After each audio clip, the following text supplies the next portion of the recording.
Sammy, you were cook yesterday, you're right. Yeah, I think GI said I was having a lay day, having a few lattes, but not quite lattes, but I feel a lot better now. Um, I'm happy I could go out there and train with the boys today. You look at that the pack they've named, and it's quite a scary looking pack.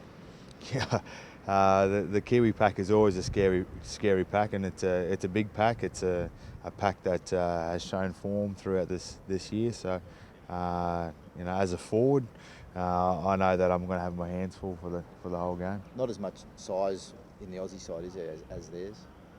There never really is, but we do miss a lot of size, not having blokes like Matty Scott and James Tarmow and Nate Miles, but we make up for it in heart. The Kiwis probably got two in-form pots towards the end of the season. Jesse Bromwich and Tamalalo, they're huge, aren't they? And they'll be really hard to stop tomorrow. Yeah, Tamalalo was fantastic throughout the semi-finals for the Cowboys, and I'm sure if the Cowboys would have made the grand final, he would have been up there and pushing for man of the match in that game. So, they've got some great forwards, as I said, and they're all in form at the moment. So I'll have to have a chat to the boys when I get back and make sure that everyone's ready and up for the task. Is that something you really have to do and tell them, what a task it's going to be? Yeah, like any test match, this is where the game's going to be won, in the middle of the field, and if we can win that forwards arm wrestle and get on top early, hopefully us smaller forward pack, the Australian team can hopefully outclass them, and hopefully we're a lot fitter than them and can last that 80 minutes. But if it becomes a bash and barge, it is going to be tough for us. Daly said Aaron Woods has really impressed him this week. Yeah, he's impressed me too. He's so keen to be a part of this squad, and now that he's been named as a starting front row, he's over the moon. So it's a great reward for the year that he's had, and I'm sure that going forward in the future, he'll be knocking on the doors of blokes like Matty Scott, James Tarmow, and Nate Miles. So yeah, I'm looking forward to it. And you've been around the Australian camp for many years now. Is there an extra vitality and extra with all the new faces and the eagerness and keenness? Not that it's never exciting to play for your country, but it is quite exciting, and especially having a lot of these young guys around, very enthusiastic, and get us old boys going. And it's good to see how enthusiastic they really are, and they're all really keen to play.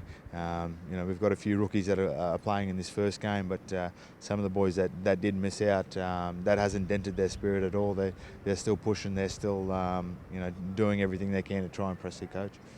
Mate, it's a bit of a play on words. You've got the city behind you at the moment. You're hoping that'll continue on Saturday night. Plenty of supporters out there as well.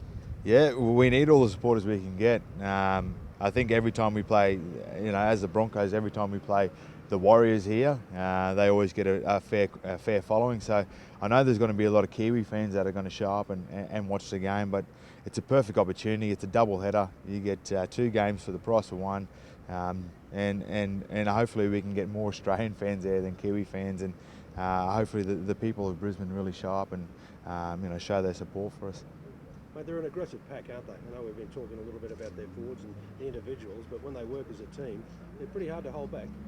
Yeah, and they are a very aggressive pack, and they are very hard to contain.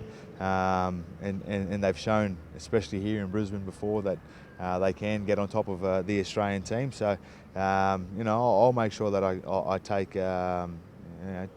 take the ball in my hands and take a bit of responsibility and trying to lead this forward pack against the ferocious Kiwi boys. It's a nice spot in Brisbane, a bit of a tour guide. Yeah, welcome to Brisbane here, guys. Beautiful day today, temperature of 27 degrees, a little bit cloudy, a little clear later on, maybe a few passing showers later on this evening, but what a beautiful city. Just finally, Sammy, this report this morning about Benny Barber and Cronulla, have you heard any of those sort of rumours? No, I know as much as you guys know. I read it on Twitter and those types of things, so that's as much as I know. And talks of Marty Kennedy as well.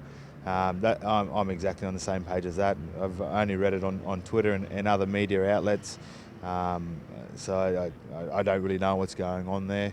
I think at the end of the day, Wayne wants a squad that he can take forward into the future, and he wants a squad that he's picked. So it's a tough old game and tough old sport that we're involved in, and sometimes tough decisions have to be made.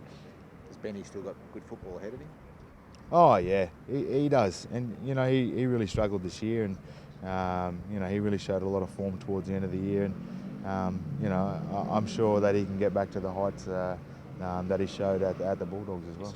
He's still pretty happy though. His wife's about to have another child. Yeah, he is about to have another child, and I think he's shown in the past once he can get his off-field life, hunky dory. He plays really good footy, so I'm sure that the birth of the new baby is only going to help him in the future.